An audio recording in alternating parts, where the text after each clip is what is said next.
नमस्कार दोस्तों, स्वागत है आपका एग्जाम स्टडी पर। और आज का जो हमारा टॉपिक है ये है सीटेट 2020, यानी कि आपको पता है कि जो हमारा एग्ज़ाम होने वाला है 31 जनवरी को, तो उसके लिए हमें पढ़ना है। और जिन बच्चों ने अभी तक जो प्रिपरेशन है अभी तक कोई शुरू नहीं की है और उनको लग रहा है कि हमारा जो एग्ज़ाम है वो क्वालिफाई नहीं हो पाएगा, तो मैं उनको बता दूं कि आपको टेंशन लेने की बात नहीं है, लेकिन अभी भी आपके पास समय है। एटलीस्ट आपके पास कम से कम आपके पास 25 डेज़ का समय है।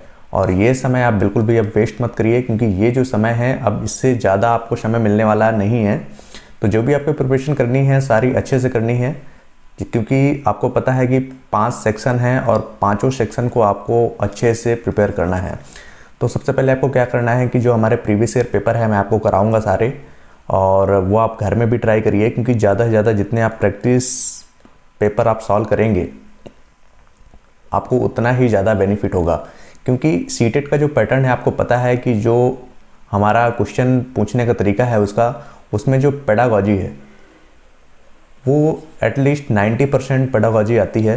और जैसे कि मैथ्स हो गई और इंग्लिश हो गई, इसमें वो जो जनरल क्वेश्चन देखने को मिलते हैं, जैसे कि हम लोग यूपीटी वगैरह में देखने को मिलते हैं क्वेश्चन, वो सारे क्वेश्चन नहीं पूछे जाते हैं। इसमें एक प्रोफेशनल तरीके से यानी कि पेडागॉजी पर ही जोर दिया जाता है।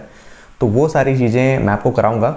और आज जो हम लोग पढ़ने वाले हैं ये सीडीपी में कौन कौन से चैप्टर, कौन कौन सी चीज़ें इंपॉर्टेंट हैं वो हम लोग जल्दी से देख लेंगे। यानी कि हम लोग डिटेल में पढ़ेंगे, लेकिन वही पढ़ेंगे जो हमें इम्पॉर्टेंट होगा। तो चलिए शुरू करते हैं। आज हम लोग पढ़ेंगे कि जो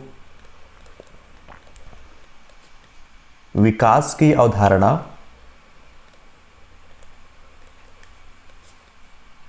एवं वृद्धि, यहाँ अगर हम सिंपल बोलें तो विकास और वृद्धि में क्या डिफरेंसेस होता है, विकास क्या होता है और जो हमारी वृद्धि होती है वो क्या होती है।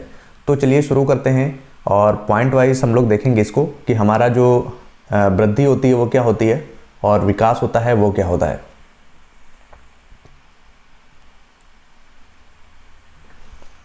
तो विकास का क्रम क्या होता है, जो विकास हमारा होता है, विकास जो नवीन योग्यताएं होती हैं यानी कि जो नई योग्यता होती हैं, नवीन योग्यताओं को जन्म देता है। और जो हमारी वृद्धि है वो क्या है, नवीन योग्यताओं का विस्तार है।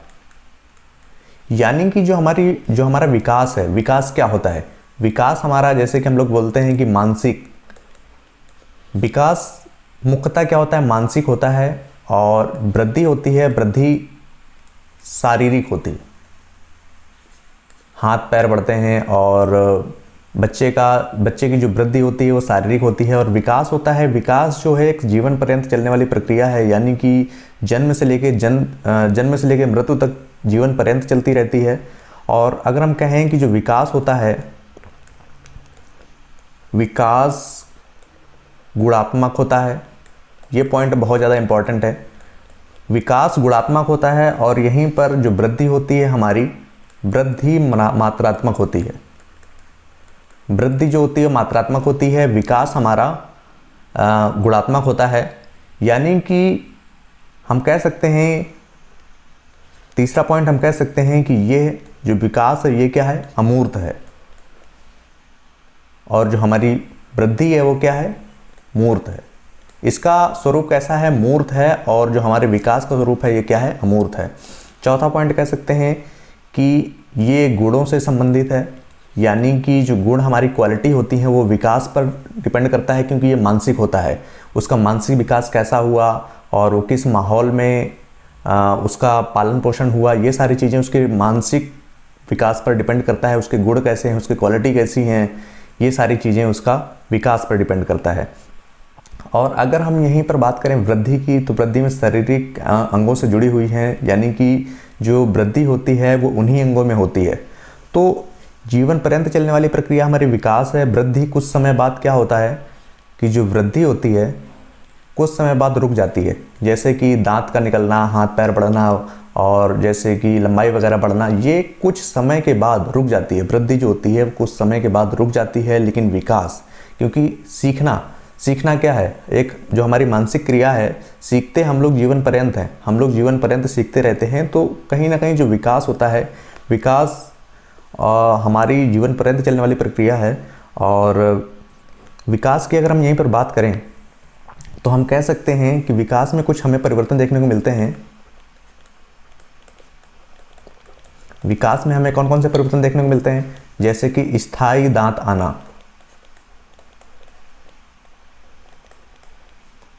दूसरा पुरानी आकृति का लोप। क्या होता है, बच्चा जब छोटा होता है तो उसके पहले दूध के दांत आते हैं, उसके बाद क्या होते हैं, वो दांत गिर जाते हैं, उसके बाद फिर स्थायी दांत आते हैं। स्थायी दांत अगर एक बार गिर गए तो उसके बाद फिर वो दोबारा नहीं आते हैं। तो क्या है, विकास जो होता है, विकास हमारा होता है एक सीमित समय के लिए होता है और कुछ समय के लिए ही होता है। और इसमें क्या होती है, पुरानी आकृति का लोप हो जाता है, फिर नई आकृति का सृजन होता है। और इसमें जो परिवर्तन होते हैं वो अनुपातिक होते हैं। हम कह सकते हैं कि जो विकास में परिवर्तन होते हैं वो एक अनुपातिक परिवर्तन होते हैं। तो ये वृद्धि और विकास में अक्सर अंतर पूछे जाते हैं। और इसमें से सबसे ज़्यादा इंपॉर्टेंट ये है कि विकास गुणात्मक होता है और वृद्धि जो हमारी होती है मात्रात्मक होती है। ये नवीन योग्यताओं को जन्म देता है, ये नवीन योग्यताओं का विस्तार है, ये मानसिक है और ये शारीरिक है। तो ये चीज़ें आप ज़रूर याद रखें, क्योंकि ये हमारे एग्जाम में पूछी जाती हैं कि वृद्धि और विकास में जो अंतर है ये सबसे ज़्यादा है कि मानसिक है, विकास जो है मानसिक प्रक्रिया है, वृद्धि क्या है, एक शारीरिक प्रक्रिया है। और ये गुणात्मक होता है, ये मात्रात्मक होता है। और विकास जो हमारा मूर्त है और वृद्धि मूर्त है। तो ये कुछ खास पॉइंट हैं जो बार बार एग्जाम में रिपीट होते हैं और बार बार पूछे जाते हैं, तो इनको आप ज़रूर ध्यान रखें। अगला हमारा है जिसे हम लोग बोलते हैं वंशानुक्रम एवं वातावरण, कह सकते हैं हम।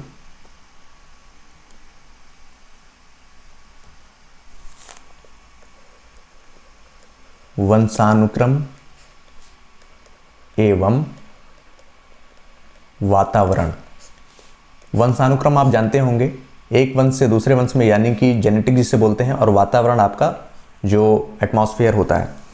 तो वंशानुक्रम के कौन कौन से नियम हैं?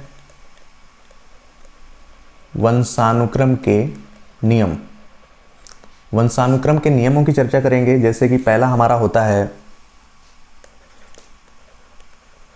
प्रत्यागमन का नियम,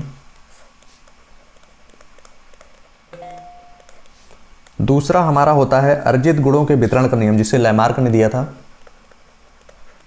अर्जित गुणों के वितरण का नियम, ये किसने दिया था? ये दिया था लैमार्क ने। तीसरा है हमारा जैव सांख्यिकी का नियम, जिसे दिया था गाल्टन ने। जैव सांख्यिकी का नियम, ये एग्जाम में पूछे जाते हैं, आप इन्हें बहुत अच्छे से पढ़ें। जैव सांख्यिकी का नियम किसने दिया था?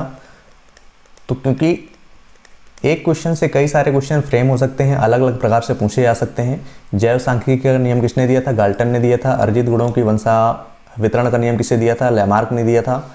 और अगला हम कह सकते हैं अर्जित गुणों के अवितरण का नियम, जिसे अर्जित गुणों के अवितरण का नियम, ये दिया था बीजमैन। तो ये जो मैं आपको बता रहा हूँ ये काफ़ी ज़्यादा इंपॉर्टेंट है और बार बार एग्जाम में पूछे जाते हैं। आप देखेंगे जब प्रैक्टिस सॉल्व करेंगे प्रैक्टिस पेपर, तो आपको ये सारे क्वेश्चन देखने को मिलेंगे। तो आप इनको ज़्यादा से ज़्यादा रिवाइज करें। जैव सांख्यिकी का नियम किसने दिया था? गाल्टन ने दिया था। अर्जित गुणों के अवितरण का नियम किसने दिया था? बीजमैन ने दिया था। और ये सारी चीज़ें बहुत ज़्यादा इंपॉर्टेंट हो जाती हैं। अगला हम पढ़ेंगे कि व्यक्तिक विभिन्नता।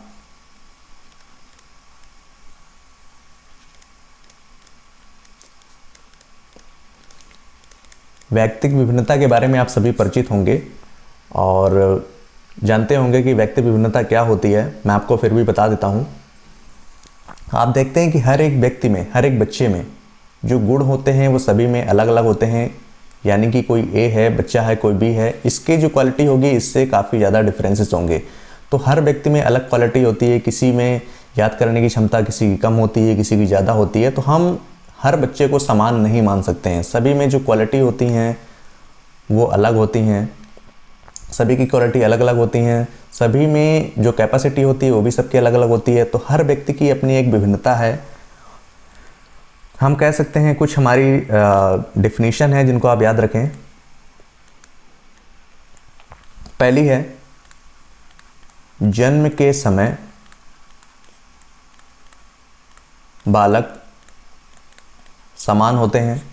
ये किसने कहा है? ये कहा है वाटसन ने। जन्म के समय बालक समान होते हैं। दूसरा है हमारा व्यवहारवाद। व्यवहारवाद के जनक कौन है? व्यवहारवाद के जनक हमारे वाटसन हैं।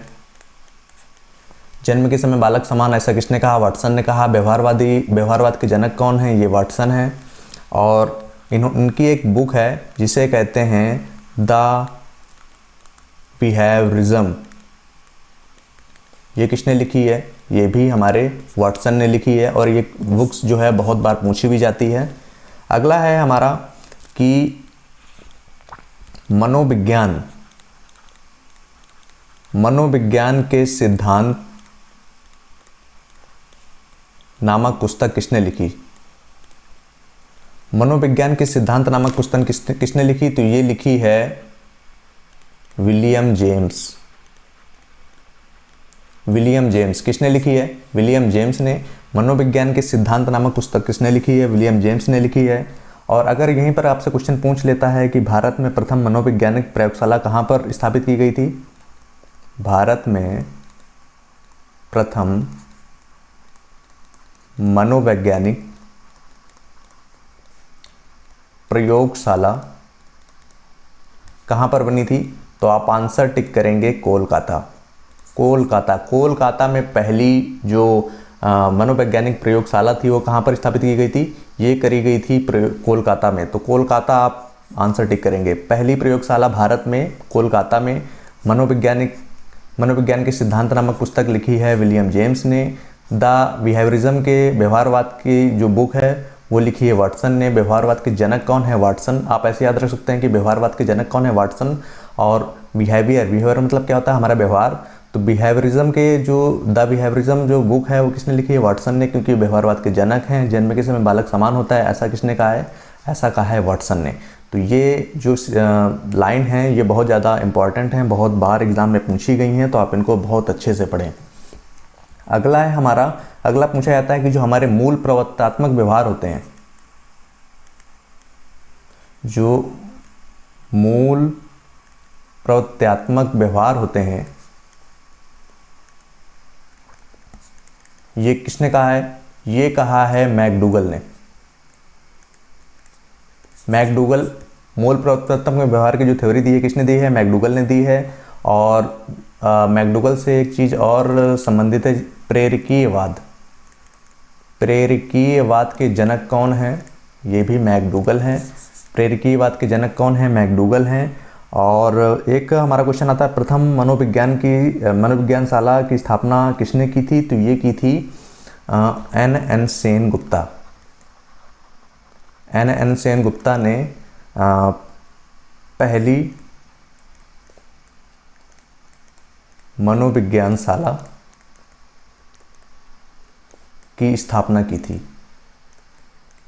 एक्चुअली ज़्यादा समय नहीं है तो मैं पीपीटी वगैरह नहीं बना पाऊँगा, तो आप ऐसे जो इम्पोर्टेंट हैं, जो बार बार पूछे जाते हैं वो आप अपने नोट्स में लिखें, और ये आप इसको प्रैक्टिस के तौर पर समझें, क्योंकि अब इतना समय नहीं है कि आप प्रॉपरली नोट्स बनाएं।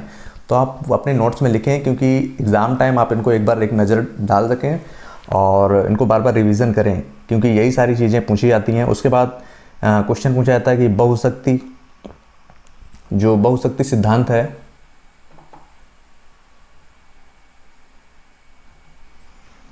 बहुशक्ति सिद्धांत,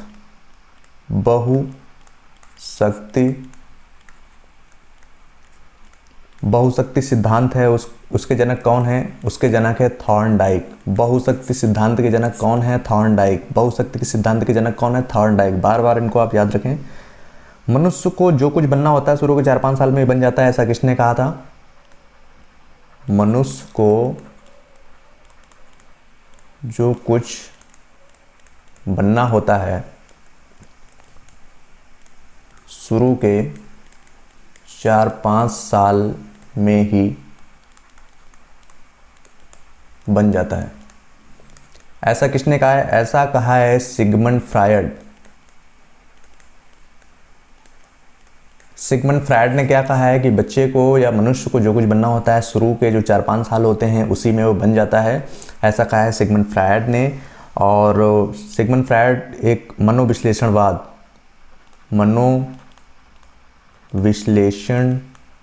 के जनक कौन हैं? उसके जनक हैं सिगमंड फ्रायड। मनोविश्लेषणवाद के जनक कौन हैं? मनोविश्लेषणवाद के जनक हैं सिगमंड फ्रायड। और इन्होंने एक सिद्धांत दिया था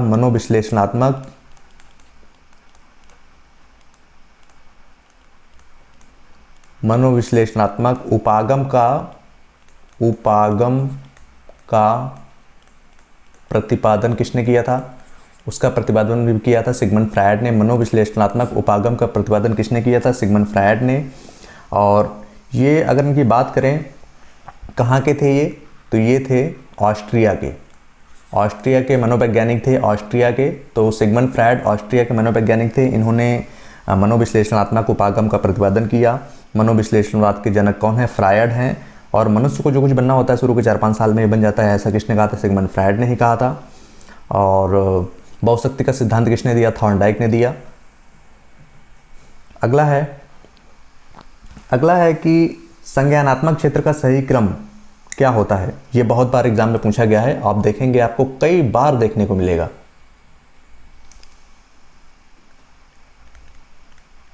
संज्ञानात्मक क्षेत्र का सही क्रम। संज्ञानात्मक क्षेत्र का सही क्रम क्या है? इसका सही क्रम है ज्ञान। सॉरी, मैं दूसरा कलर ले लेता हूं।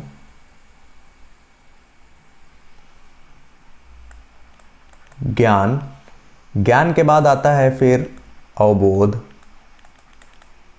ज्ञान, अवबोध, फिर आता है अनुप्रयोग, फिर आता है विश्लेषण, फिर आता है संश्लेषण और फिर आता है मूल्यांकन।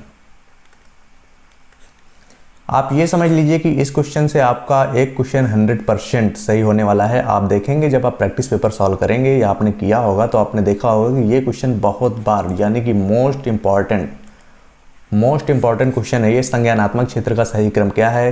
पहले आएगा ज्ञान, फिर आएगा अवबोध, फिर आएगा अनुप्रयोग, फिर आएगा विश्लेषण, फिर संश्लेषण, फिर मूल्यांकन। तो आपको कई सारे ऑप्शन देगा। और एक्चुअली सीटेट का सबसे मेन, सीटेट टफ क्यों हो जाता है, सीटेट कठिन क्यों हो जाता है, इसका रीज़न क्या है कि इसके जो ऑप्शन आते हैं, इसके ऑप्शन बहुत ज़्यादा लेंदी आते हैं, यानी कि बहुत बड़े आते हैं। तो बच्चे उसी में कंफ्यूज हो जाते हैं कि कौन सा सही होगा, कौन सा नहीं होगा। और मैं आपको एक चीज़ बता दूं, एग्ज़ाम जो है हमारा क्रैक करने का तरीका क्या है कि अगर आप हिंदी मीडियम के स्टूडेंट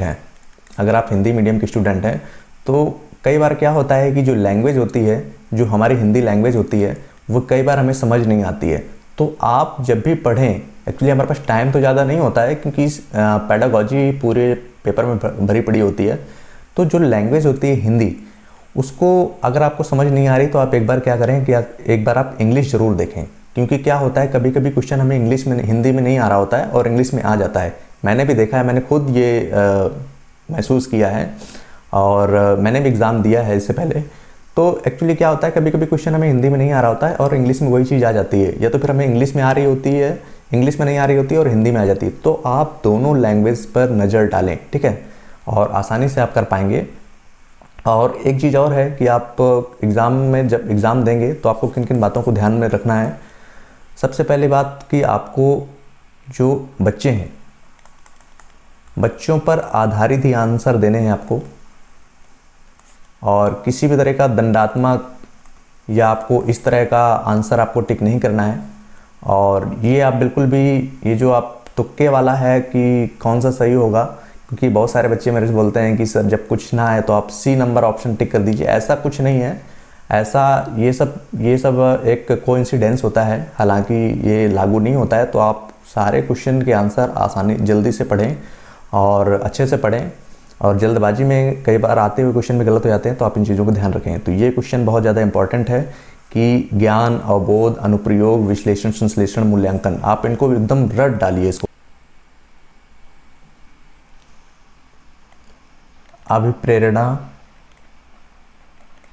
अभिप्रेरणा का जो प्रत्याशा सिद्धांत है, ये किसने दिया था? ये दिया था विक्टर ब्रूम ने। ये किसने दिया था? ये दिया था विक्टर ब्रूम ने। और विक्टर ब्रूम के 3 हैं। एक तो बोलते हैं वास्तविक क्षमता, दूसरा है जरूरी प्रयास, और तीसरा है हमारा प्रत्याशा। तो विक्टर ब्रूम ने प्रत्याशा का सिद्धांत दिया था, वास्तविक क्षमता, जरूरी प्रयास और प्रत्याशा। साथ ही अगर आपसे क्वेश्चन पूछे, ये एग्जाम में पूछा गया है कि जो हमारा सूक्ष्म शिक्षक होता है, सूक्ष्म शिक्षक का जो प्रथम पद होता है